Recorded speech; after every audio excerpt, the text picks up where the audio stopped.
وحوينا اسبدل أول لبض الصورة قاعد جرنا $1 هذا أفر تحبة أم 5 تحبة $1 لكم حد لو خذا shaqo la'aanta baahsan ee dalka ka jirta waxa ay sahashay in qof waliba uu sheegto cilmi aan aqoontis lahayn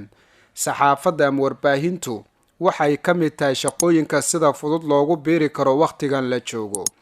xirfadda sawir qaadistu waa mid ka mid ah xirfadaha ugu sahlan ee dhalinyaradu ay shaqo abuur ka dhigtaan 2 sano ka hor kolka aad tagtid goobaha tamashleynta iyo nasashada loo tago magaalada caasimadda ee Muqdisho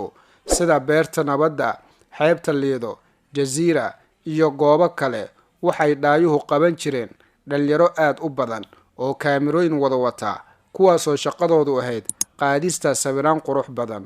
kooxdani sawir qaadiyaasha ah waxa ay bedeleen sawir adduunka ka haystay Soomaaliya tusaale wixii ka horeeyay sanadkii 2012 haddii aad Google aad ku qortid oo aad Google garaysid magaca Soomaaliya waxa ku soo bandhigi jiray sawir aan dhaayuhu u fiicneen oo muujinaya inay tahay Soomaaliya dal dhibaato badan ka taagan laakiin kolka aad hadda isku daysid inaad mar kale qortid Soomaaliya waxa ku soo muuqanaya sawir ka gadisan kii 8 sano ka hor ku soo muuqan jiray yidadiilo wanaagsan nasiib dhaaminaya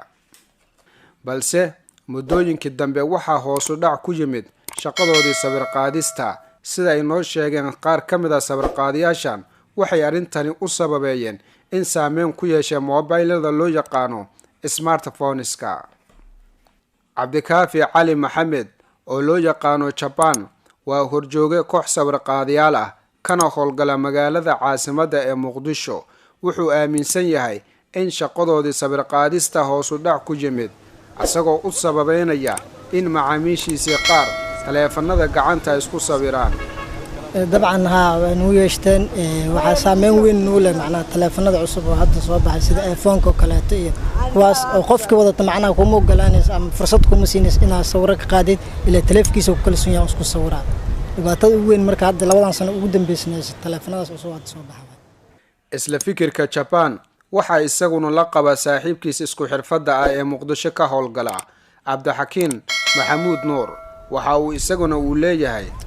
fikirkeyga waxaan isleeyahay oo dhaco ugu balaaran oo yaani waxa keen waxay tahay taleefanada soo baxay oo iPhone-ka ah sababtoo ah waagii hore intaysan taleefanada in jirin kaamirada aad u badneed waxa laga yaabaa maalinkii in aad iska heshid ku dhawaad konton qof oo yaani qofkiiba oo wato dhowr shakhsiyaad oo asagii banaanka uu ka yahay laakiin hadda markay taleefanada ay u soo baxeen aad yaani waxaan loo waayay waxaan u soo taleefanada soo baxay oo qof waliba oo qaatay haddana saameynta kale oo jirta waxay tahay hadeertaan qof waliba oo haysto inuu gurigiisa kaamirada inta la joogo kaliya inta lagu soo waco lagu dhaho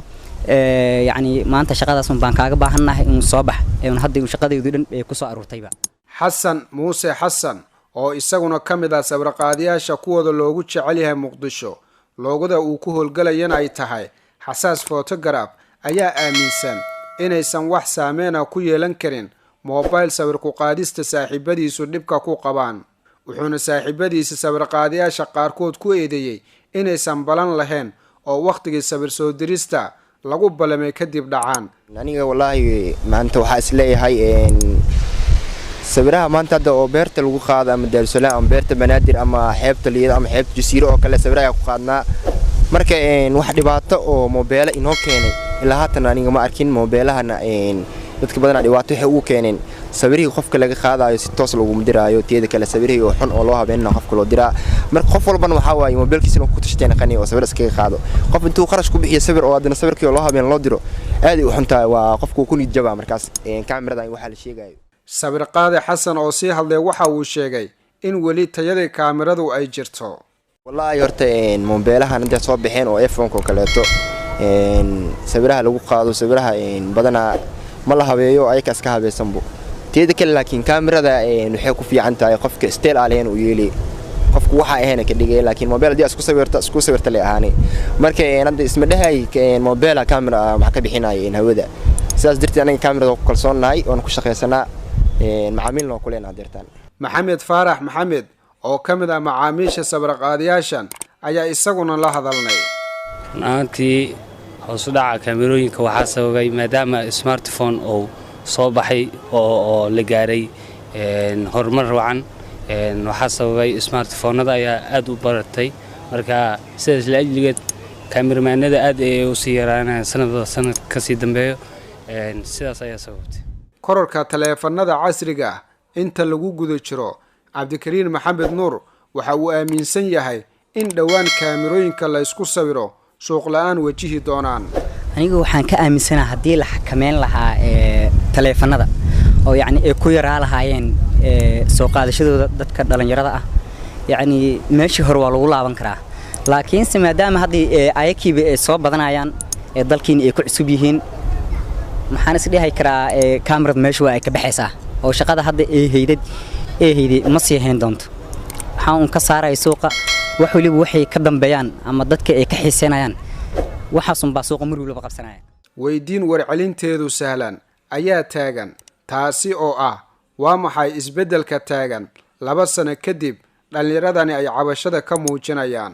wax weyn isbedel awal labada sawir waxa ku qaadi jirnay $1 haddana 4 xabo ama 5 xabo $1 lagu qaadaa laakiin markii beerta la furayay fasting afiineed oo labada sawir $1 ku qaadaysa ama 3 sawir $1 hadda laakiin waxa miinaha oo natiijo ma lahan sawiraha oo qofka ku iimaanay 5 sawir $1 ka qaaday ku dhahay ama $1